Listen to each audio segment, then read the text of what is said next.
अस्सलाम वालेकुम, मैं असदुल्ला खान हूँ। कल DGI-SPR की तरफ से एक प्रेस कॉन्फ्रेंस की गई थी। पाकिस्तान तहरीक इंसाफ के हवाले से बहुत सख्त बातें इसमें की गई थी। 9 मई के हवाले से 9 मई के हवाले से कहा गया कि तमाम शवाहिद मुकम्मल हैं। जुडिशल कमीशन की बात हुई तो कहा गया कि 2014 का भी इसमें फिर शामिल करना पड़ेगा। अगर 2014 का धरना भी देखना पड़ेगा कि ये कैसे हुआ है। और कहा गया कि तमाम सबूत इदारों के पास मौजूद हैं 9 मई के हवाले से कि किस तरह से इसको प्लान किया गया और किस तरह से एग्जीक्यूट किया गया।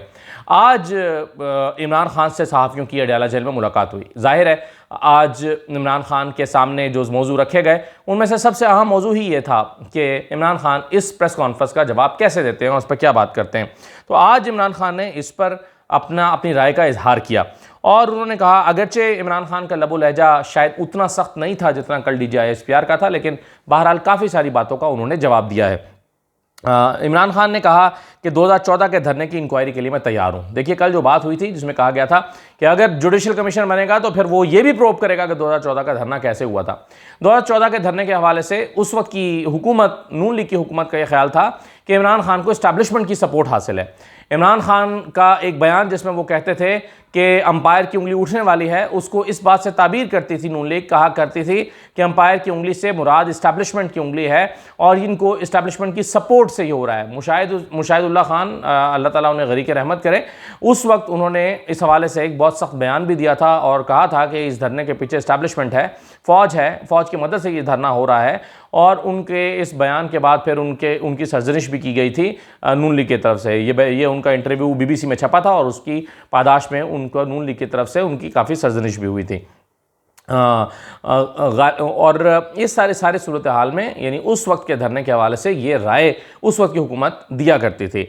अब जब DGI-SPR ने कहा है कि फिर उस वक्त 2014 के धरने की इंक्वायरी भी होगी तो पता चलेगा कि उसके पीछे कौन था। तो इमरान खान ने कहा है कि मैं उसके लिए बिल्कुल तैयार हूं, आपने अगर इंक्वायरी करानी है तो आप इंक्वायरी कराइए। दूसरा उन्होंने कहा कि मुझे खुशी होगी कि मुझे इंक्वायरी कमेटी में पेश किया जाए, मुझे पेश करें, मैं उसके तमाम हक़ाइक़ बयान करूंगा, मैं बताऊंगा और मुझे उसमें पेश किया जाए। फिर उन्होंने कहा कि 2014 के धरने के हवाले से मुझ पर जितने इल्ज़ामात लगाए गए सब गलत हैं। इमरान खान ये मानने के लिए तैयार नहीं है कि किसी की सपोर्ट से उन्होंने धरना किया था। वो समझते हैं कि ये धरना उन्होंने अपने तौर पर किया था।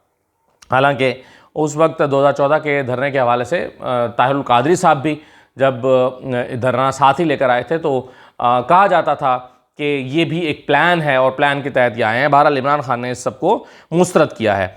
फिर वो कहते हैं कि 2013 का इलेक्शन आरोज़ का इलेक्शन था। 2013 में जाली इलेक्शन हुआ था, धांधली ज़्यादा इलेक्शन था। जाहिर है 2014 का जो धरना था वो उन्हीं इलेक्शंस के हवाले से था कि इसकी प्रूफ की जाए, हल्के खोले जाएं। 10 हल्के खोलने का इमरान खान कहते थे कि ये 10 हल्के खोले जाएं और इमरान खान जो है वो फिर 4 हल्के खुले भी और उन 4 हल्कों में दोबारा इलेक्शंस भी हुए थे। तो इमरान खान समझते हैं कि 2013 का इलेक्शन आरोज़ का इलेक्शन था।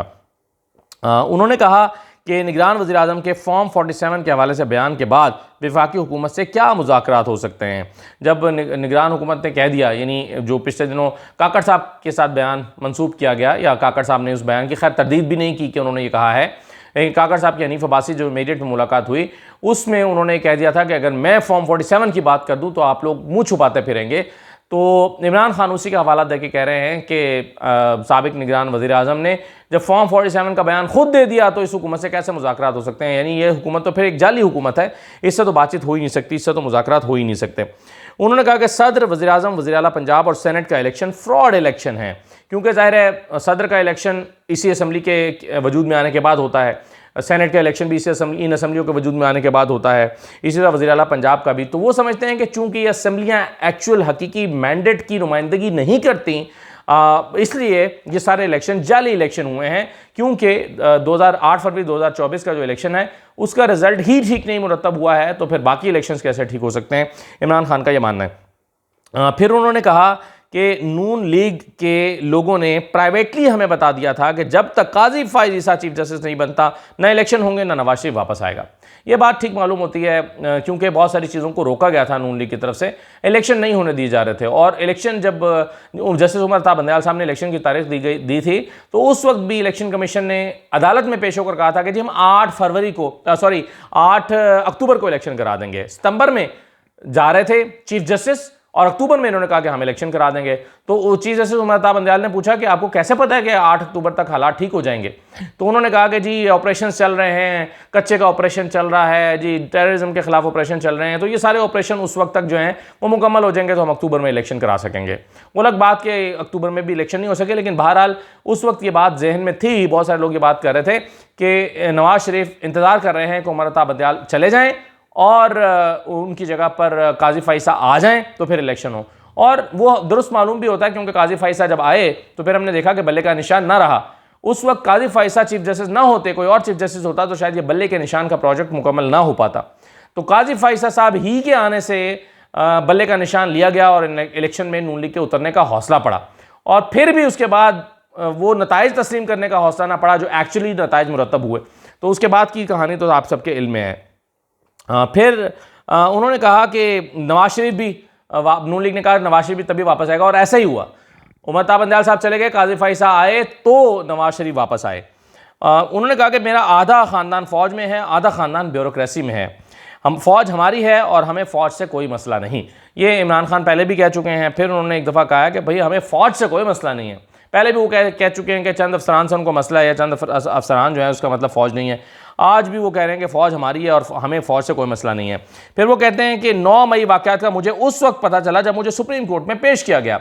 अच्छा, ये पार्शली बात दुरुस्त भी है इमरान खान की, क्योंकि जब 9 मई हुआ इमरान खान को गिरफ्तार कर लिया गया, शायद उनके इल्म में आया होगा कि बाहर हंगामे हुए हैं, चीज़ें हुई हैं, लेकिन कोर्ट रूम में जब वो आए तो उस वक्त हमने यानी उस वक्त तो उमर अता बंदयाल साहब ने उनसे कह दिया, मैं कोर्ट रूम में मौजूद था, उमर अता बंदयाल साहब ने कहा कि आपको इन वाक़यात की मज़म्मत करनी चाहिए, और फिर कहा गया कि ठीक है, इनको आप जो है वो गेस्ट हाउस में ठहराएं या किसी जगह पर ठहराएं और चंद फैमिली के लोगों से मुलाकात करने की इजाज़त दें, और जब तक ये केस मुकम्मल नहीं होता इनको वहाँ पर रखा जाए। उसके बाद कुछ देर के लिए इमरान खान कोई 15-20 मिनट के लिए कोर्ट रूम में मौजूद रहे थे जब बेंच उठ के चला गया था, और जब लोग उनको बताया जा रहा था कि इतने लोग मर गए हैं या इतने हंगामे हुए हैं, तो इमरान खान बड़ी हैरत का इजहार कर रहे थे कोर्ट रूम में हमारे सामने, और वो कहते थे कि अच्छा ऐसा हुआ है, अच्छा ये तो मुझे बताया क्यों नहीं, अच्छा अगर मुझे बताते तो मैं चीफ जस्टिस साहब से बात करता।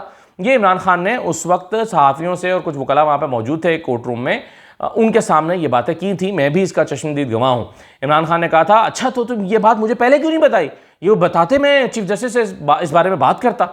तो कई बातें उनके इल्म में वाकई कोर्ट रूम में आई थी, लेकिन हाँ, हंगामों का और किस नौयत के हुए हैं या किस तरह के पूरी शिद्दत से शायद उनको मालूम ना हो, लेकिन शायद कुछ ना कुछ तो उनके इल्म में था कि वाक़यात हुए हैं। और तभी वो बार बार कह रहे थे कि जी मेरे तो इल्म में कुछ नहीं है। जब उनसे कहा जा रहा था, जस्टिस मोहम्मद अली मजहर साहब भी कह रहे थे और जस्टिस उमर अता बंदयाल साहब भी कह रहे थे कि आपको इन वाक़यात की मज़म्मत करनी चाहिए, तो इमरान खान कह रहे थे कि मुझे एग्जैक्टली पता ही नहीं है कि क्या हुआ है बाहर, मैं तो जेल में हूँ, मुझे तो उठा के अंदर रखा गया था, मुझे नहीं पता कि क्या हुआ है। फिर उनको बताया गया कि हमले हुए हैं, फ़ौजी तनसीबात पर हमले हुए हैं, शोहदा की यादगारों पर हमले हुए हैं, तो कहा गया कि आपको मज़म्मत करनी चाहिए। तो इमरान खान ने इस मामले की मज़म्मत की।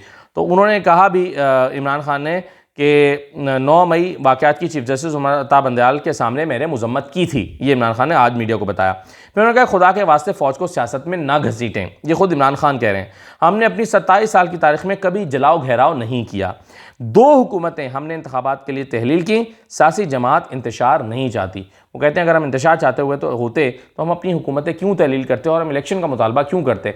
ये बात पहले भी इमरान खान कई मरतबा कह चुके हैं कि हम जो लोग इंतशार करते हैं वो इलेक्शन नहीं मांगते, हम इलेक्शन मांग रहे हैं तो हम इंतशार नहीं चाह सकते। ये बात वो पहले भी कर चुके हैं। इसके अलावा यार मीडिया से बातचीत उन्होंने की है इमरान खान ने अडयाला जेल में, लेकिन उसके अलावा एक पैगाम भी उन्होंने जारी किया है अपने मीडिया प्लेटफॉर्म्स पे, सोशल मीडिया प्लेटफॉर्म्स पे, जिसमें उन्होंने कहा है कि पाकिस्तान तहरीक इंसाफ वफाक की सबसे बड़ी और मकबूल तरीन जमात है जिसकी सियासी जिद्दोजहद नहायत ताबनाक है। इमरान खान ये कहते हैं कि अपने 28 साल सियासी जिद्दोजहद के दौरान पाकिस्तान तहरीक इंसाफ ने एक पुरअमन जमात के तौर पर हमेशा मुल्क में आइन की बालादस्ती, कानून की हुक्मरानी और मुल्क में अदल इंसाफ के फ़रोग को अपनी पहचान बनाया है। उन्होंने कहा कि 9 मई को जिस फॉल्स फ्लैग ऑपरेशन के ज़रिए तहरीक इंसाफ को कुचलने की कोशिश की गई वो सब पहले से तयशुदा था। इमरान खान एक मरतबा फिर इसको फॉल्स फ्लैग ऑपरेशन कह रहे हैं। हालांकि इस पर कल DGISPR ने बहुत सख्त रद्द-ए-अमल का इजहार करते हुए कहा था कि आप इसको कैसे फॉल्स फ्लैग ऑपरेशन कह सकते हैं। तो आज फिर इसको इमरान खान ने फॉल्स फ्लैग ऑपरेशन का नाम दिया और कहा कि 9 मई को जिस फॉल्स फ्लैग ऑपरेशन के जरिए तहरीक इंसाफ को कुचलने की कोशिश की गई वो सब पहले से तयशुदा था। 9 मई 2023 की हकीकत कौम पर पूरी तरह वाज़ेह है। इमरान खान ने कहा कि अगर कोई समझता है कि ताकत के अंधे इस्तेमाल और रियासती वसाइल के बलबूते पर हकीकत को झुटला सकता है तो यकीनन बड़ी गलत फहमी का शिकार है। यानी इमरान खान अपने मौक़िफ़ पर आज भी डटे हुए हैं और वो कह रहे हैं कि 9 मई की जो हकीकत है वो कौम को पता है। यानी जो बताई जा रही है, दिखाई जा रही है, इमरान खान उसको हकीकत नहीं मानते। फिर इमरान खान ने कहा कि कौम को बताया जाए कि 9 मई 2023 को किसके हुक्म पर मुझे इस्लामाबाद हाई कोर्ट से नीम फौजी मुसल्लह दस्ते के जरिए अगवा किया गया। किसके हुक्म पर इस्लामाबाद हाई कोर्ट से CCTV फुटेज चुराई गई। किसके हुक्म पर मेरे पुरतशद्दुद अगवा के खिलाफ पुरअमन एहतजाज करने वाले निहत्ते शहरियों पर गोलियां बरसाई गईं। तो इमरान खान इन सब चीज़ों को एक कनेक्शन के तौर में देखते हैं। वो कहते हैं कि जी मुझे एक मनसूबाबंदी के तहत गिरफ़्तार किया गया और अदालत के अंदर से गिरफ़्तार किया गया। फिर वो कह रहे हैं कि नीम फौजी मुसल्लह दस्ते ने गिरफ़्तार किया। फिर वो कहते हैं CCTV फुटेज भी गायब कर दी ताकि हक़ाइक़ पता ना चलें। और फिर वो कहते हैं कि किसके हुक्म पर मेरे पुरतशद्दुद अगवा के ख़िलाफ़ पुरअमन एहतजाज करने वाले निहत्ते शहरियों पर गोलियां बरसाई गईं। इमरान खान ने कहा कि किसके हुक्म पर मकतूलीन के अहले खाना को डराया धमकाया गया और अपने प्यारों के कत्ल के खिलाफ कानूनी कार्रवाई करने से बाज रखने के लिए उन पर दबाव डाला गया।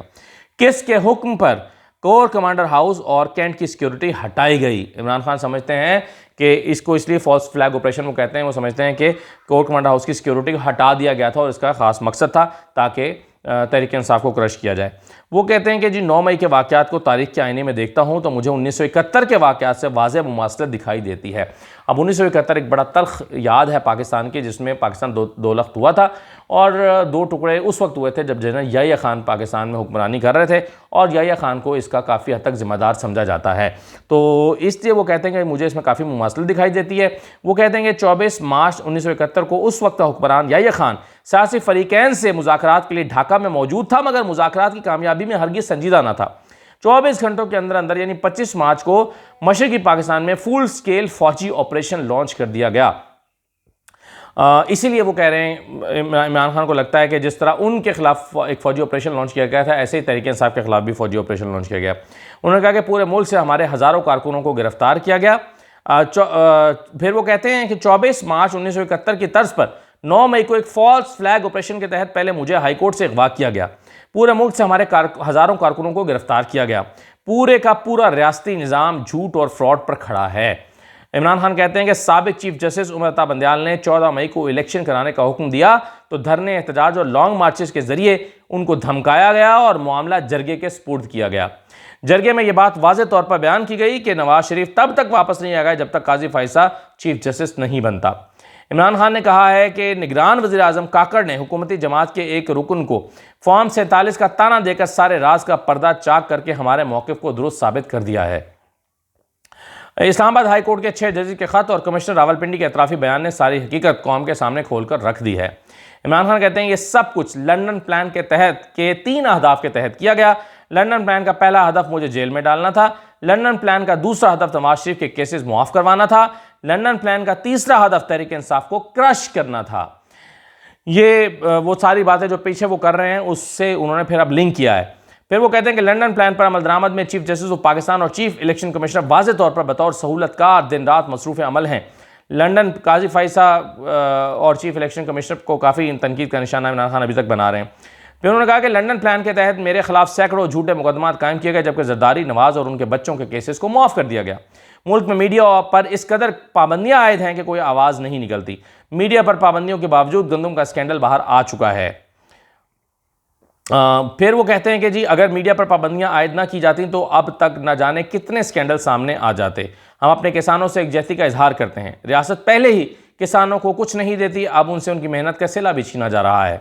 उनके सारे मंसूबे अल्लाह के हुक्म से खाक में मिल रहे हैं और अवाम हकीकत को अपनी आंखों से के सामने देख रही है। 8 फरवरी के आम इंतखाबात में अवाम ने उन्हें बुरी तरह शिकस्त दी, ये इमरान खान ने बयान दिया है। तो अब आप देख रहे हैं कि जो जैसे कि मैंने लिखा था कि क्या बर्फ़ पिघल रही है या हालात मज़ीद कशीदा होने जा रहे हैं।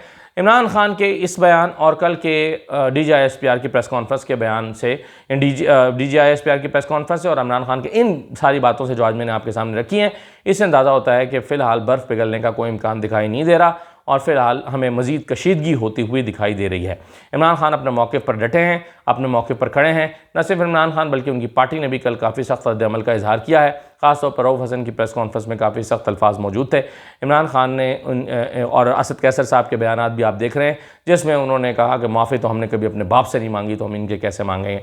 तो तहरीक इंसाफ का अपना एक मौक़िफ़ है और फ़ौज जो है वो भी अपने मौके पर कायम है। फ़ौज समझती है कि उनके पास तमाम सबूत मौजूद हैं, जबकि PTI कहती है कि आप वो सबूत किसी फोरम पर रखें ताकि हमें अंदाज़ा हो। तो अब देखिए, ये जो हालात हैं ये किसी सूरत बर्फ़ पिघलने की तरफ इशारा नहीं कर रहे, बल्कि कशीदगी की तरफ ही इशारा कर रहे हैं। लेकिन कशीदगी पाकिस्तान के मुफाद में नहीं है। अब कशीदगी को ख़त्म किसने करना है, किसने कम करना है? शायद सब ने मिल के, शायद किसी एक फ़रीक ने पहल करनी है। वो फ़रीक कौन हो सकता है? इमरान खान ने तो कहा कि हम मुज़ाकरात करना चाहते हैं फ़ौज के साथ, लेकिन फ़ौज ने कहा है कि साजिशी टोले के साथ बातचीत नहीं हो सकती। तो फिर कैसे सूरत हाल नॉर्मलाइज़ होगी? ये एक अहम सवाल है जिसका जवाब शायद अभी किसी के पास मौजूद नहीं है। इजाज़त दीजिए, अल्लाह हाफ़िज़।